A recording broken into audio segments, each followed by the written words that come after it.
And here is an interesting question that people raise too, now that we're at Tawheed and the whole concept, is that the land of Fadak, okay, you claim that it is to be given to Fatima, it is the haqq of Fatima.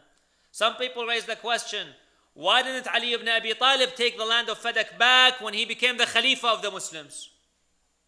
He became the khalefa, so why didn't he take the land back? And here, before I answer this, let me raise this point. There is an Egyptian writer called Abbas Mahmoud al-Aqqad. He wrote an introduction to the interpretation of Nahj al-Balagha written by Sheikh Muhammad Abdu. He says in this introduction, he says, many people protest against Ali ibn Abi Talib for some of the things that he did or he did not do. They protest.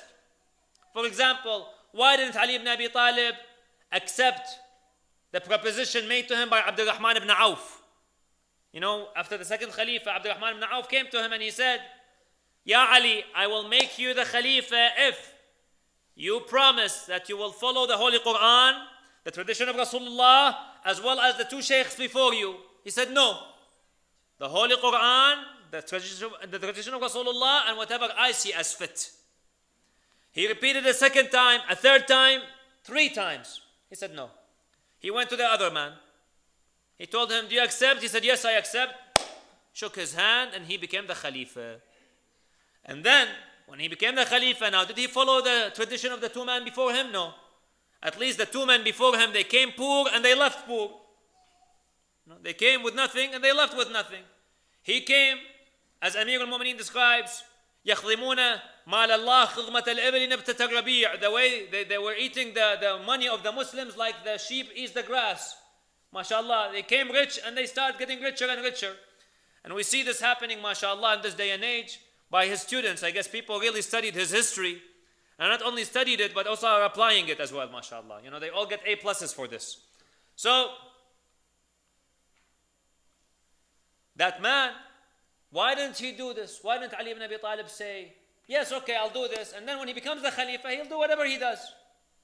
But Abbas Mahmoud Aqad interestingly states that, you know, people don't ask the question the way it should be asked. What would have happened had Ali ibn Abi Talib done this? What happened? Have people even thought about it? Wouldn't people say that Ali is a liar?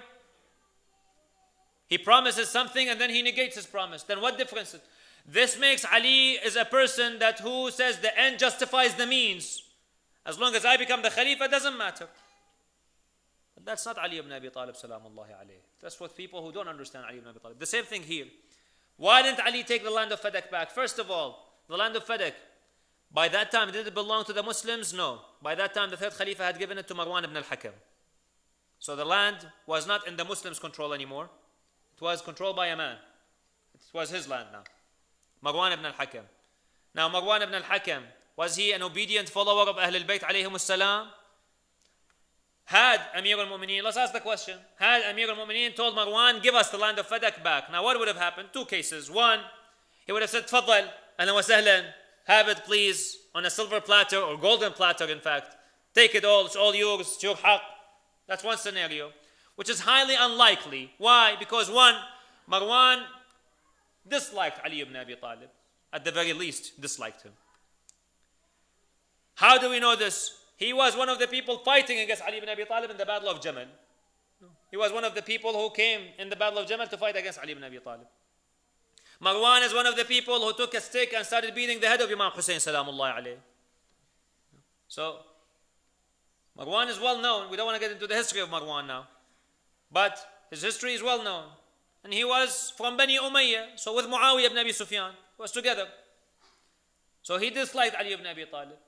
And he would never have given the land of Fadak, especially that it is a land that is so rich and provides so much income. He would not. What would be the other case? He would say no. And then what would happen? Imam Ali would force him to give the land back. Right? He would have to force him. And then, wouldn't that give Bani Umayyah the opportunity and the chance to say, look, Ali ibn Abi Talib came to Khilafah for what reason? For money, for wealth. This is the whole point of Ali, to come to Khilafah. Ali is saying, I'm genuine. You know, we are here to provide justice, to establish justice. Look, the first thing he does is he takes the land back. away from me. I mean, as is, people were accusing Ali ibn Abi Talib, salamullahi alayh, of killing Uthman, the third Khalifa. As is, people were raising wars against Ali ibn Abi Talib. So imagine if people started to get brainwashed with this. What would have happened? So Imam Ali, salamullahi alayh, did not take the land of Fadak back. And it wasn't until the Umayyad Khalifa, Umar ibn Abdul Aziz, came, he gave it back to Bani Hashim. Then Yazid ibn Abdul Malik, he took it back. Yazid ibn Walid ibn Abdul Malik, he took it back. When As-Saffah came, he gave it back to Bani Hashim. Abu Ja'far al-Mansur came, took it away, and so on and so forth. Back and forth, until Bani al-Abbas took it and just kept it forever. So, we need to understand these things. And Fatima al-Zahra wanted to clarify to people, if you understand Tawheed, then you would follow us. If you understand Nubuwwah, you would follow us. That's why she emphasized these points in her sermon. Otherwise, how would we interpret? And we are trying to be just analytical of what happened in history, brothers and sisters.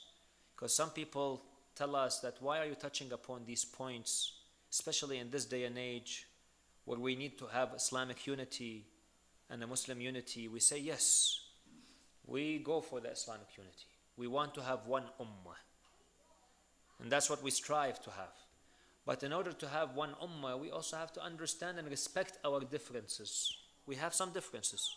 We need to respect our differences. And as long as there is a chance for us to engage in an academic discussion about our differences, there's nothing wrong with it. And then we appreciate and we respect what they do and what they believe, and we ask them to also appreciate and respect what we do and what we believe. Why do we believe in what we believe? We have references and we have sources, and I'm willing to quote people. So that's what we want.